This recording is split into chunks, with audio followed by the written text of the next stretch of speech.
Quick question before we get into this one. Have you actually been keeping up with what's happened between the US and Iran over just the last 48 hours? Or have you just been catching random clips online without the full picture? Because if it's the second one, stick with me for the next few minutes because this is Ryan. Welcome back to Max Afterburner. And this particular stretch of this conflict has moved fast enough that I think a lot of people have lost the thread. I'm a former F-15E combat fighter pilot, former Air Force Thunderbird pilot, and I've flown commercial aircraft for years as well. And my whole approach on this channel has always been the same. Cut through the noise, tell you what's actually confirmed, tell you clearly when something is still just a claim from one side, and then give you my honest read as someone who's actually planned and flown missions like the ones we're about to talk through. So let's get into exactly what happened, because there is a specific target in this latest round that I think deserves way more attention than it's gotten. Let's set the stage first, because context matters here more than almost anywhere else in this conflict. As of this week, the US has now carried out strikes against Iran for 5 straight days following the collapse of a ceasefire that had actually been signed back in the middle of June. That ceasefire came after a brutal opening round of combat operations that President Trump had announced back on February 28th, joint US and Israeli strikes that hit military, government, and infrastructure targets across Iran. Delegations from both countries went into negotiations last month trying to build toward a lasting deal based on that memorandum. And for a while, even after fighting resumed in smaller exchanges, both sides kept talking. But starting around July the 7th, after Iran attacked commercial ships transiting the Strait of Hormuz, Trump declared from the NATO summit stage in Turkey that the ceasefire was, in his words, over. Since then, we've watched this thing escalate night after night. And this most recent day, Wednesday, July 15th, might have been the most intense single day of the entire renewed conflict so far, because the US didn't just strike once, it struck twice within about 12 hours. Here's the first wave, confirmed directly by US Central Command. Early Wednesday morning, over a stretch of about 90 minutes, US forces launched precision munitions against Iran's coastal defense systems, along with cruise missile storage and launch sites, specifically on Greater Tunb Island. And this is the target I really want you to understand, because I don't think most people watching the news this week actually know why this one island matters so much. Greater Tunb is a small island sitting right in the Persian Gulf near the mouth of the Strait of Hormuz. It's currently administered by Iran, but it's also claimed by the United Arab Emirates, and that dispute alone tells you it's contested, strategically valuable territory. Researchers who study this region have specifically grouped Greater Tunb together with 6 other islands, Abu Musa, Lesser Tund, Hengam, Keshem, Larak, and Hormuz itself, as what they call Iran's arch defense, essentially a chain of positions that let Iran project control and threaten shipping across the entire strait. So when CENTCOM specifically targets cruise missile storage and launch sites on that exact island, they're not picking some random spot on the map. They're going directly after one of the specific pieces of geography Iran would use to actually threaten commercial and military vessels trying to pass through Hormuz. That, to me, is the critical target in this whole round of strikes, and I think it got buried under a lot of the louder headlines this week. Let me go a little deeper on why a strike like this actually matters militarily, beyond just the geography lesson. When we talk about cruise missile storage and launch sites, we're talking about the ability to fire anti-ship cruise missiles from a fixed forward position sitting almost directly in the path of tankers and naval vessels transiting the strait. A missile fired from an island position like Greater Tunb has a dramatically shorter flight time to a target moving through that narrow channel than one fired from the Iranian mainland further back, which means less warning time for whatever ship or vessel it's aimed at, and a much smaller window for any defensive system to detect, track, and intercept it. That's exactly why island positions like this one carry outsized strategic value. Relative to their tiny physical size, they let a relatively small, contained garrison threaten an enormous, economically vital shipping lane with comparatively short-range weapons. Taking out stored missiles and their launch infrastructure on that island specifically reduces Iran's ability to threaten shipping from that exact position, at least until it can be rebuilt or restocked. And it's a very different kind of strike than, say, hitting a research facility or a government building somewhere inland, because it ties directly and immediately back to control of that waterway. It's also worth understanding a bit about the broader dispute over these islands, because it adds another layer to why this specific strike carries extra significance. Iran and the United Arab Emirates have disputed ownership of Greater Tunb, Lesser Tund, and Abu Musa for decades, going back to a period when British forces withdrew from the region and Iran moved to occupy all 3 islands. The UAE has continued to formally claim them ever since, and the dispute periodically flares up as a diplomatic issue between the 2 countries, even outside of any broader military conflict. So when the US specifically strikes military infrastructure on one of these contested islands, It's not just a military action against Iran, it's happening in a location that's already a live territorial dispute involving one of America's own Gulf partners, which adds a layer of regional political sensitivity on top of the pure military calculation. Then, just hours later at 3 in the afternoon Eastern Time, CENTCOM launched a second wave of strikes the same day, and this time the stated target set was broader. Iranian military capabilities specifically used to threaten vessels freely transiting the strait. That's 2 separate rounds of U.S. strikes inside a single day, on top of 4 consecutive days of strikes before that. If you're keeping count, that puts the current stretch at 5 consecutive days of American military action against Iran, which is a genuinely intense operational tempo to sustain, and it tells you something about how committed the current strategy is to keeping pressure on continuously rather than in occasional bursts. Now, here's where things get more complicated, and I want to walk you through this carefully because there's a real mix of confirmed fact, one-sided claims, and outright mystery in what happened on the ground in response. Iran's army confirmed that at least 7 Iranian military personnel were killed in overnight U.S. strikes on a base in the country's southeast. That's a confirmed number from Iran's own military, not just state media spin, so I'm treating that one as solid. Explosions were also reported late Wednesday night in multiple Iranian cities, including the port city of Bandar Abbas and the southern cities of Avaz and Chabahar, according to Iranian outlets. In Avaz, specifically, a children's cancer hospital, Shahid Bagay Hospital, had to temporarily evacuate patients and families after a projectile from a U.S. strike reportedly landed nearby, according to Iran's state broadcaster. I want to be honest with you that I have not seen independent confirmation of that specific hospital detail outside of Iranian state media reporting, so I'm presenting it to you as a claim from that side rather than a fully verified fact. But given how seriously a detail like that should be taken regardless of the source, I think it's worth mentioning rather than leaving out entirely. And then there's a detail that I think is honestly one of the most important pieces of this entire story, something CBS News specifically flagged in its reporting. Earlier last week, unclaimed airstrikes hit targets inside Iran after the U.S. had already said it completed its own round of strikes for that day. And that's raised real, open questions about who else might be operating against Iran right now beyond just the United States. I want to be very clear that this has not been resolved as of this recording. It's a genuine unanswered question in the reporting, and I'd rather tell you that directly than pretend I know who was behind those specific unclaimed strikes. Let's talk about what's happening at sea, because that's really the economic heart of this entire conflict. The U.S. reinstated a naval blockade on Iranian ports earlier this week, and CENTCOM has confirmed real enforcement action tied to that blockade. In one specific incident, a Curacao-flagged tanker called the MT Belma reportedly ignored multiple warnings while heading toward Iran's Karg Island in an apparent attempt to violate that blockade. According to CENTCOM's own statement, a U.S. aircraft disabled that vessel by firing Hellfire missiles into its smokestack, and the ship is no longer making its way toward Iran. CENTCOM also said that within the first 24 hours of enforcing this blockade, it redirected 2 other compliant commercial vessels and disabled that one non-compliant tanker. That's a pretty remarkable level of detail to get directly from an official military statement. And it tells you the U.S. is not just threatening this blockade on paper, it's actively intercepting and disabling specific ships in real time. Let's break down what a Hellfire strike into a ship's smokestack actually accomplishes, because I think it's worth understanding the logic behind that specific tactic, rather than just hearing it as a scary soundbite. The smokestack, or funnel, on a large commercial tanker houses the exhaust systems for the vessel's main engines. Striking that specific area with a precision-guided munition like a Hellfire is a way to disable a ship's propulsion and power generation without necessarily sinking the vessel outright or endangering the crew who are typically located in a separate area of the ship entirely. It's a tactic designed to stop a vessel in its tracks, essentially forcing it dead in the water, while minimizing the risk of a catastrophic loss of the ship itself, or a large-scale environmental disaster from a sinking tanker potentially carrying oil or other cargo. This is a fairly standard method used in maritime interdiction operations, specifically because it lets a military enforce a blockade with a level of precision and restraint that a less discriminate weapon wouldn't allow.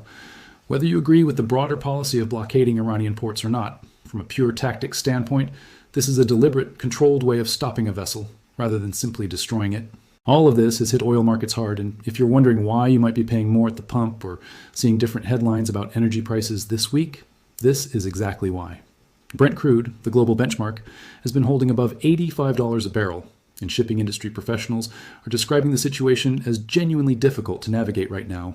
Jakob Larsen, the chief safety and security officer at BIMCO, which is a major international shipping body, described the constant back and forth of conflicting messages and shifting positions as adding real confusion and complexity for the entire industry trying to plan safe transits through that region. I want to add a bit of historical grounding here too, because oil price spikes tied to Gulf tensions are honestly a recurring pattern going back decades, not something unique to this specific conflict. Every time there's been a serious threat to shipping through the Strait of Hormuz, whether that was during the Iran-Iraq War in the 1980s or various flare-ups over the following decades, global oil prices have reacted almost immediately, often well before any actual sustained disruption to the physical flow of oil has even occurred. That's because roughly a fifth of the entire world's oil consumption moves through that strait, and there's no realistic alternate route for most of that volume. Markets price in risk, not just confirmed damage, so even the threat of a wider blockade or a wider closure of the strait is enough to move prices significantly, which is exactly what we're watching happen again this week with Brent holding above $85 a barrel. It's also worth understanding just how directly this affects everyday people, well beyond the shipping and energy industries themselves. Higher crude prices work their way into gasoline prices at the pump, into jet fuel cost for airlines, which eventually shows up as higher ticket prices or fuel surcharges, and into the cost of literally anything that has to be shipped by sea, which, in a globalized economy, is an enormous share of consumer goods. So when you see a headline about oil prices jumping because of tanker attacks in the Gulf, that's not just a story for traders and energy executives. It's a story that eventually touches pretty much anyone buying gas, flying somewhere, or purchasing goods that came from overseas. Now, let's talk about where President Trump's own public statements stand, because there's a lot happening on that front too, and some of it is honestly a little contradictory depending on which day and which interview you're looking at. In an interview with Fox News on Tuesday evening, Trump warned bluntly that the conflict was more likely to intensify than calm down, and said specifically, "We're going to hit them very hard tonight." He went on to describe plans for continued heavy strikes on the following nights as well, and said that without a diplomatic breakthrough, U.S. forces would move on to targeting key Iranian infrastructure the following week, specifically raising the possibility of hitting power plants and bridges if Tehran doesn't come to the table. That's obviously a significant escalation in both rhetoric and stated intent, moving from military and coastal targets toward civilian infrastructure. At the same time, in a separate interview with Fox Business on Wednesday, Trump said Iran had reached out wanting to meet and potentially make a deal, telling reporters he just received a call before heading into a roundtable event in Pennsylvania. So within the span of about 24 hours, you've got the president talking about hitting Iran's power grid and bridges on one hand, and describing a fresh Iranian outreach for talks on the other. Analysts who spoke with CNBC about this exact contradiction said they don't currently see a clear path toward an actual settlement of this renewed round of hostilities, and some have specifically raised concerns about this turning into a longer, drawn-out conflict rather than resolving quickly either through decisive military action or through diplomacy. I think it's worth sitting with that contradiction for a second, because it's not necessarily as strange as it might sound at first. In a lot of conflicts, you'll see exactly this pattern. Public toughness and continued military pressure running in parallel with quiet diplomatic feelers, precisely because neither side wants to look like they blinked first or negotiated purely out of weakness. Trump escalating his rhetoric about hitting infrastructure while simultaneously touting a supposed Iranian outreach for talks could reflect a genuine, still-forming diplomatic opening. Or it could just as easily be a pressure tactic meant to make Iran feel like the cost of continuing to refuse formal negotiations keeps rising every single day. I don't think we have enough information right now to say definitively which of those it actually is, and I'd rather be honest about that uncertainty than pretend to read the president's mind on this one. On Iran's side, the public messaging has been fairly consistent, even if the private diplomatic signals might be more complicated. A spokesperson for Iran's foreign ministry said on Wednesday that Iran currently has no plans for negotiations with the United States. Iran's parliamentary speaker, Mohammad Bagher Ghalibaf, put out a translated statement through Iranian state media saying that Iran has never welcomed war and never will, but that the country must always stay prepared for battle, while also saying diplomacy and negotiation remain tools Iran intends to use to secure its national interests. So you've got a country publicly saying it's not currently negotiating, while its own senior leadership is still explicitly leaving diplomatic language on the table, which honestly tracks with how a lot of these situations tend to play out. Public toughness paired with private or conditional openness to talking. There was also a genuinely positive human moment buried inside all of this that I think deserves its own mention, separate from all the strikes and blockades. Trump announced this week that Iran released an American woman who had been detained in the country since December of 2024, describing it as a gesture of goodwill from Tehran. As of last month, the US government had been tracking at least 6 Americans detained inside Iran, including 2 specifically designated as wrongfully detained. Getting even one person home safely in the middle of all this is genuinely good news, and I think it's worth pausing on that for a second instead of just rushing past it to get to the next explosion. I also want to bring in the domestic political angle here, because this conflict isn't just playing out overseas, it's creating real friction back home in Washington too. Both the House and the Senate passed a war powers resolution last month, specifically aimed at limiting the president's ability to continue military action against Iran without direct congressional authorization. The Trump administration's position has been that hostilities against Iran technically began back in late February and formally ended when the ceasefire was signed in April, meaning the clock effectively restarted once Trump declared that ceasefire over, and the administration has argued the president is acting under his own constitutional authority regardless. Democrats in Congress have said they're weighing their legal options to try to force compliance with that war powers resolution. I want to stay neutral on this specific point because it's a genuinely contested legal and political question, but I think it's important context because it shows this conflict is generating real friction inside the US government itself over exactly how and for how long military action like this can legally continue without a formal declaration or explicit new authorization from Congress. Now, let me explain a little more about how the War Powers Resolution actually works, because I think a lot of people hear that phrase without really knowing what it does or doesn't require.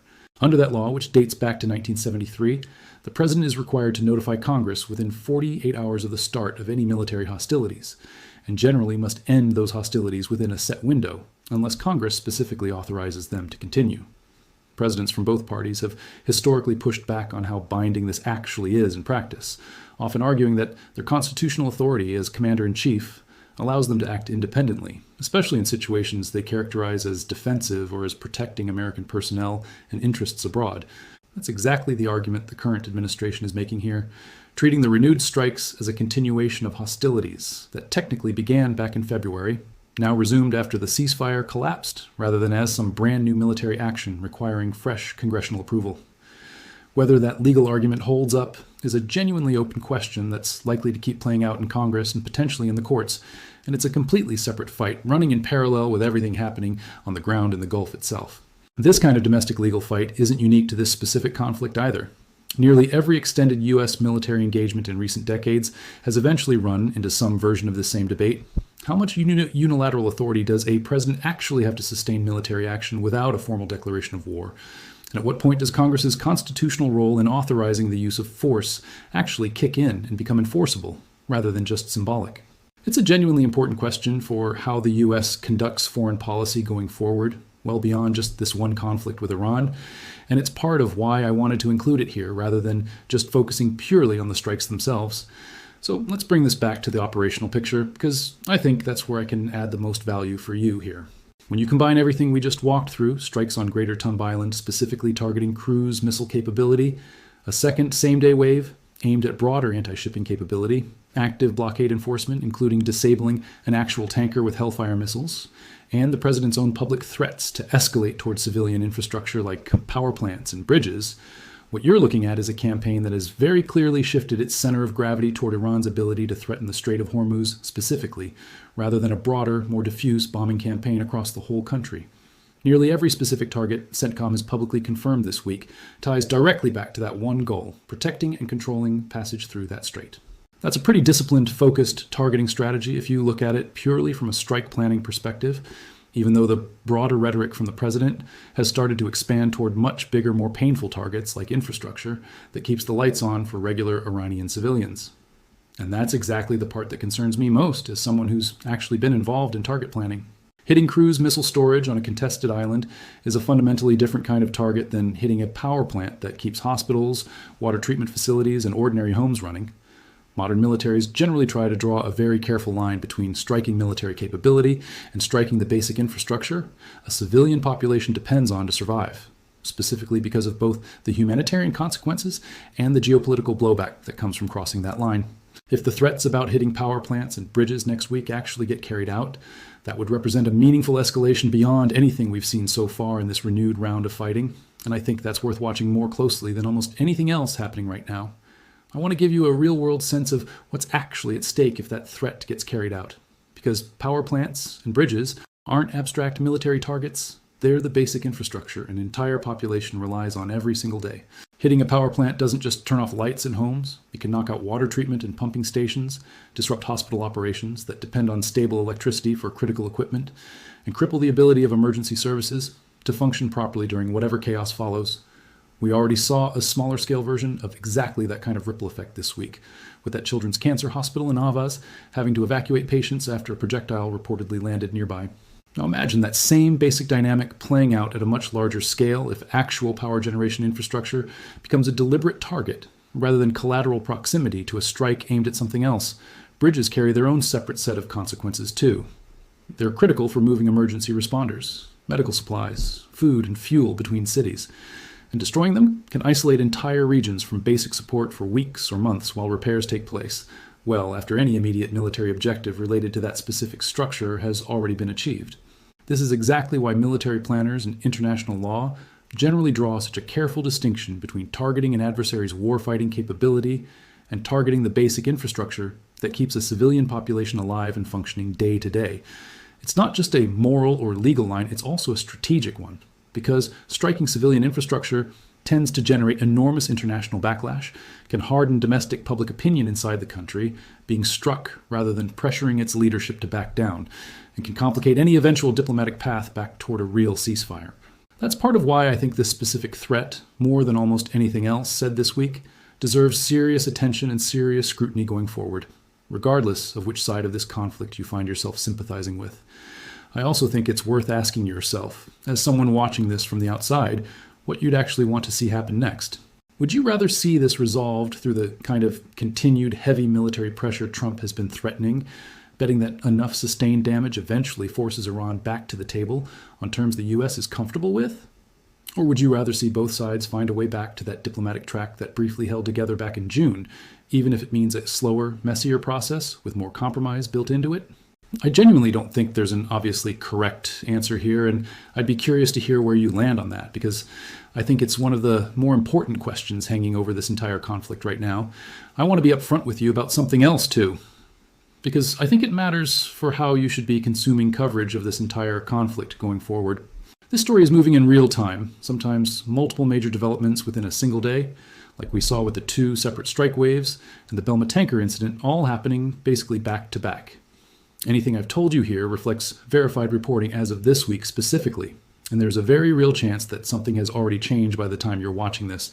Another round of strikes, a shift in the diplomatic posture, movement on that unclaimed strikes mystery, or an actual step toward the infrastructure targets Trump has been threatening.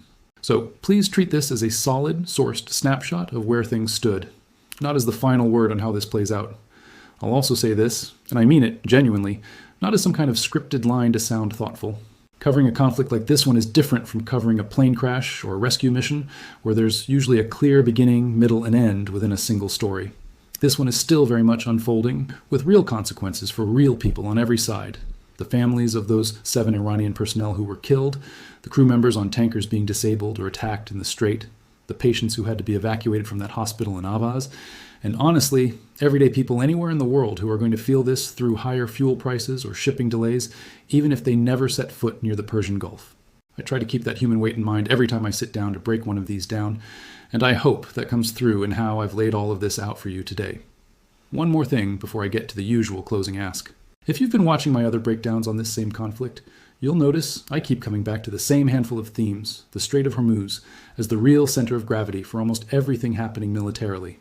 The gap between confirmed facts and one-sided claims that both sides keep pushing out, and the growing risk that continued escalation eventually crosses into territory like civilian infrastructure, that's much harder to walk back from once it happens. That's not an accident or a lack of variety on my part. It's because those really are the threads tying this entire sprawling story together. And I think understanding those threads matters a lot more than memorizing every single individual strike or every single retaliation as an isolated headline. All right, here's what I'd love from you if you made it this far.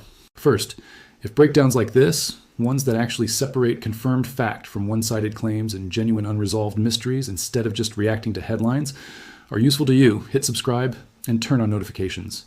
Because I fully expect this story to keep developing fast, and I want you to catch the next update the moment there's real confirmed movement worth covering.